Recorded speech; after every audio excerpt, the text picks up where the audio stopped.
So let's just begin perhaps with a stretch, with any movement that helps to wiggle out any kinks, any stiffness, any tightness, any contraction in the body, so that as we sit, we have more ease.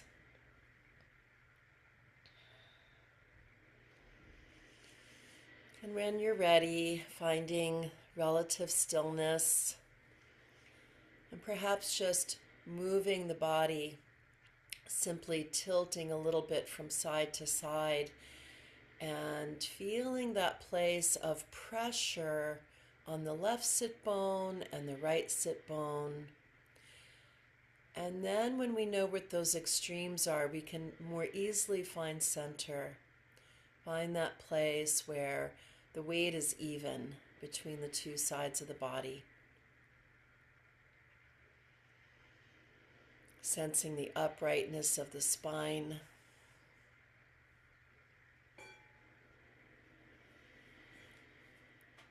And taking a deep, full breath in through the nose. And inviting the eyes to close, or perhaps turning the gaze down if that feels comfortable at this time in the body. Reminding yourself that this is your practice, and this practice is for you. And so inviting an intention into your practice that will help to guide and serve, to move in the path of enlightenment, to move towards greater well-being, greater ease, greater light.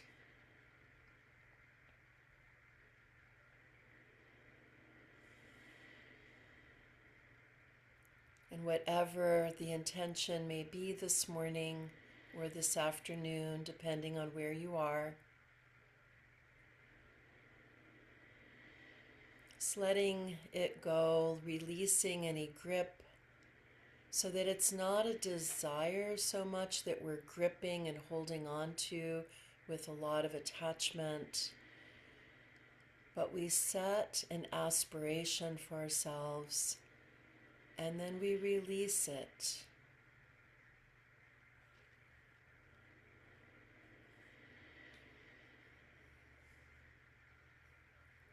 Begin to feel and sense into the space around, noticing the room that you're sitting in, noticing the sounds.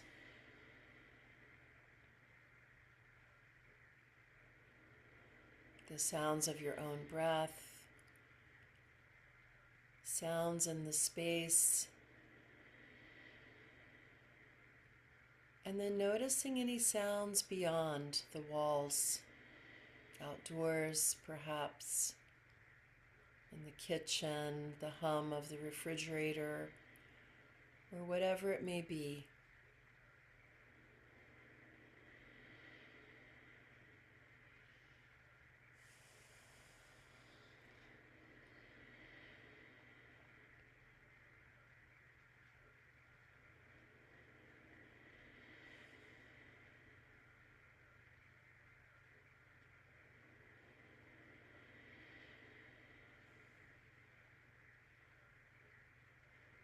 And begin to notice the sounds of the bell.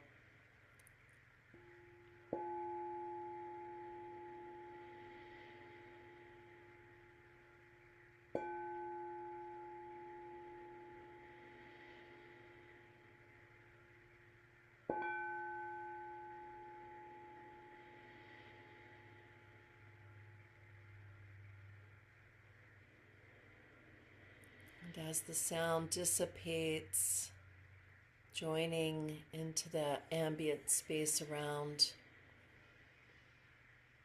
we're reminded that everything comes and goes, just like the sounds of the bell, just like the breath, just like the sensations that are arising in the body right now.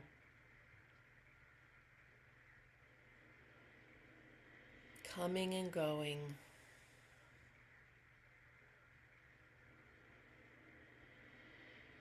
And just like the situations that are happening in our personal lives,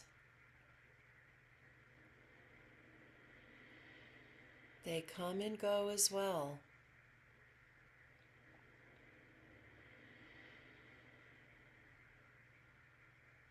And the situations that are occurring around the world, in our countries, in our neighborhoods, and in the greater world. Everything changes.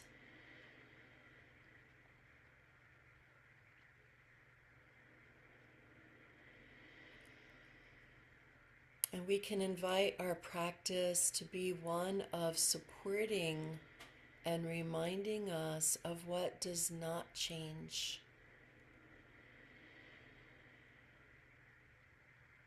And its presence. An awareness that is always here.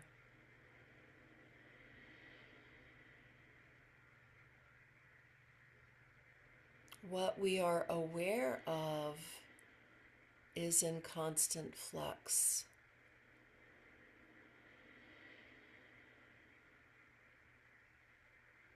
However, awareness in and of itself is a constant golden thread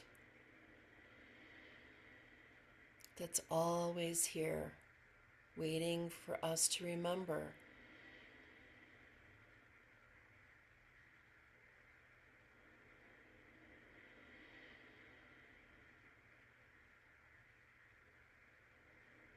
Coming home to the heart, coming home to presence.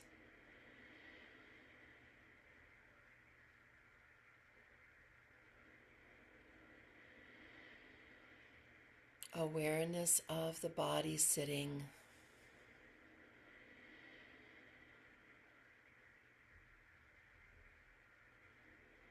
Awareness of the body breathing.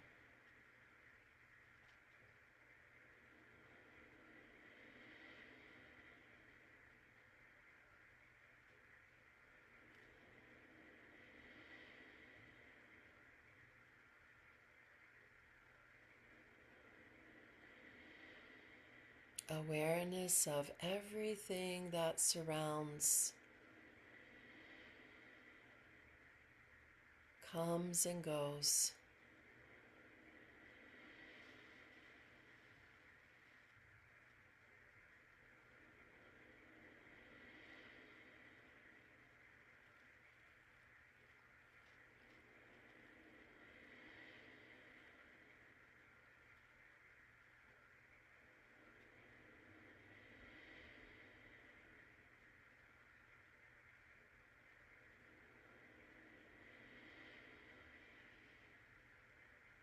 And in our practice, we can become aware of the three aspects of mindfulness.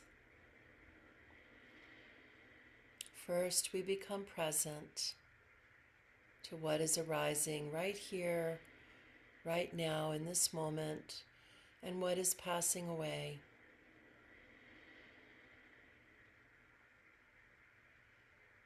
And secondly, we bring awareness to our judgments, the judging mind,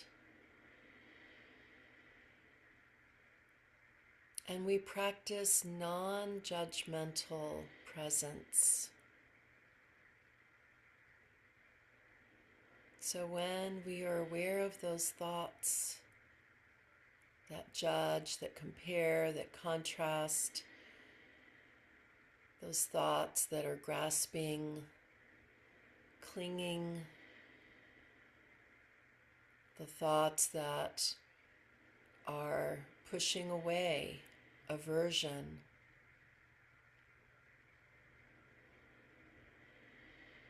we remind ourselves to return home again to simply witnessing what is here without judgment.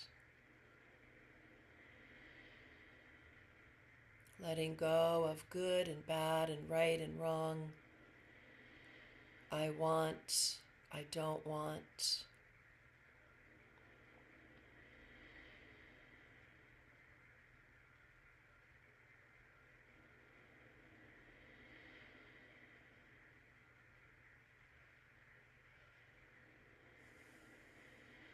And thirdly, we practice non-attachment.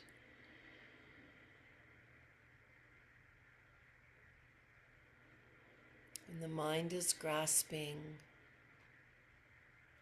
we notice that. And we practice letting go of our grip, even if it's just a tiny bit, just for now, just while we're sitting together, practicing mindfulness.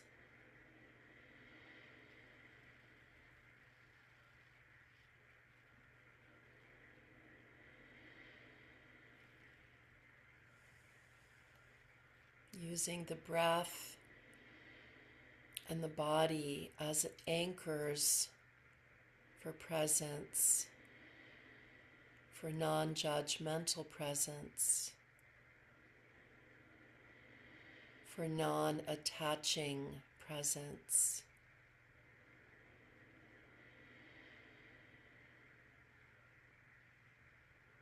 When we notice a shift, that's the opportunity to call ourselves back home again, right here, right now.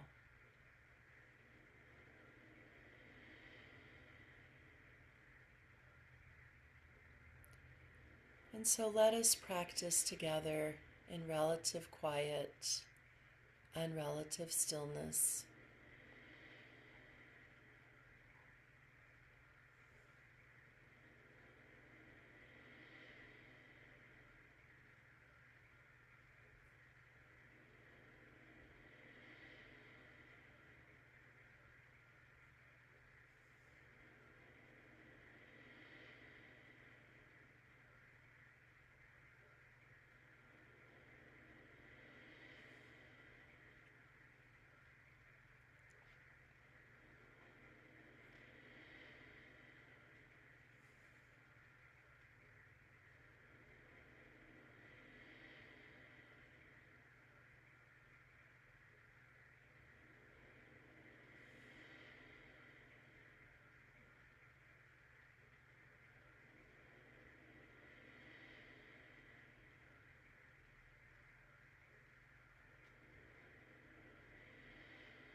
If the mind has wandered into thoughts,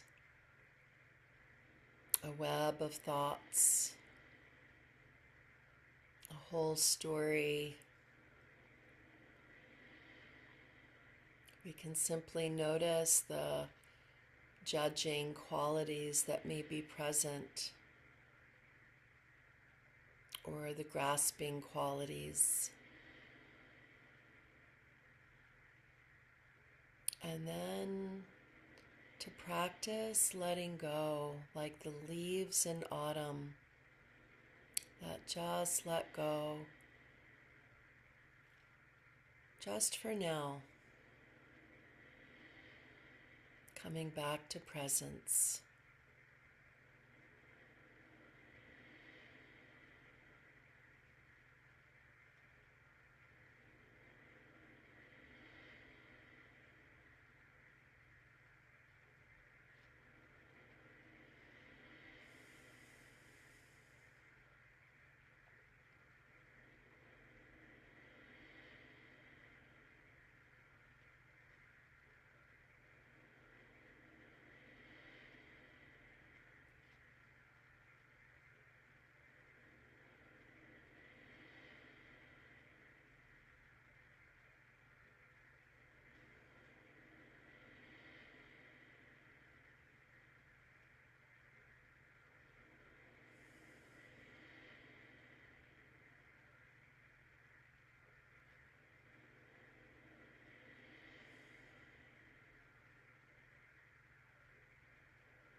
During our practice, if we encounter anything that feels a bit edgy or challenging or difficult, and we find ourselves struggling,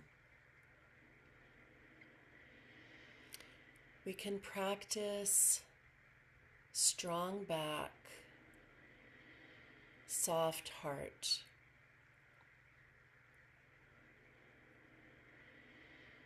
Roshi Joan Halifax, a Buddhist psychologist, came up with this term, strong back, soft heart. And so we can physically feel the strength of our spine in our physical body as a reminder of the inner strength that we have that maybe becomes forgotten or even tamped down.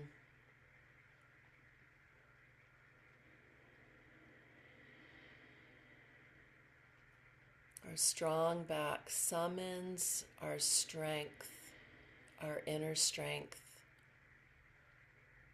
our courage.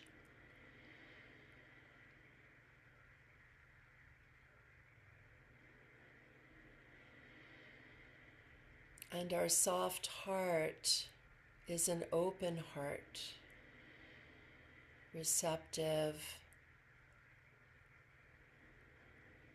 and yielding to any tenderness, so that if sadness arises, we simply let ourselves feel the sadness within the body. If fear arises, we face that fear with courage and we ride out the sensations within the body as those waves of energy simply move through us. Anger, the same thing. Shame, opening with a soft heart to receive the part of us that carries at this time any tender, vulnerable emotions.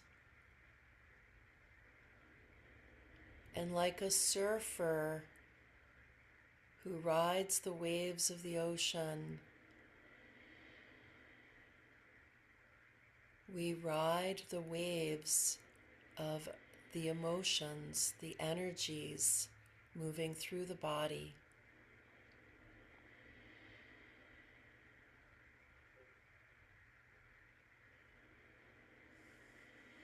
And we hold ourselves with compassion,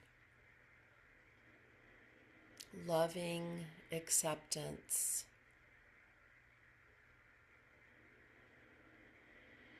welcoming all that comes through the heart. So let us practice.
strong back, soft heart.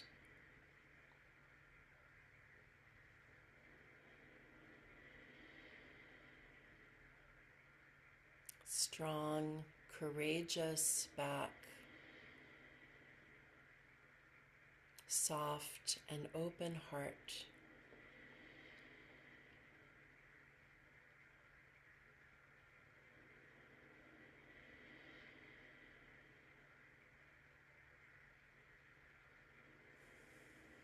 Holding all that is tender, challenging, or difficult, with both the strong back and the soft and open heart of compassion.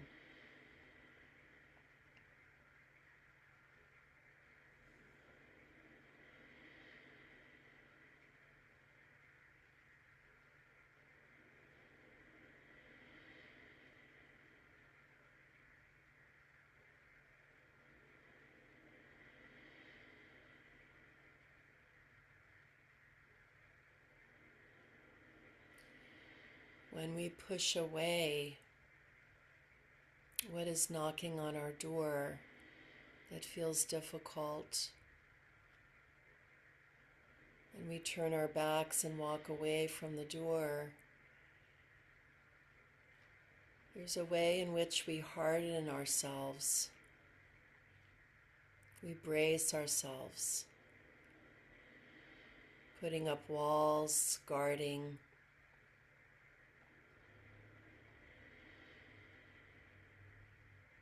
And it's just a matter of time before what's difficult comes knocking on the door again.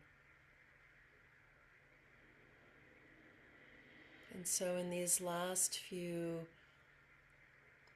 breath cycles of practice, we might truly lean in towards what is difficult with a strong, courageous back and a soft, open, compassionate heart. And just notice what happens with curiosity.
And in the words of Nona Chang, be soft.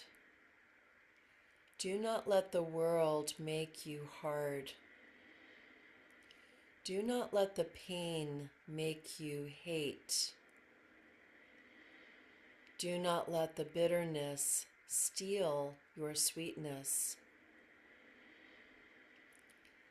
Take pride that even though the rest of the world may disagree, that you believe it to still be a beautiful place.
Thank you all for practicing in community together.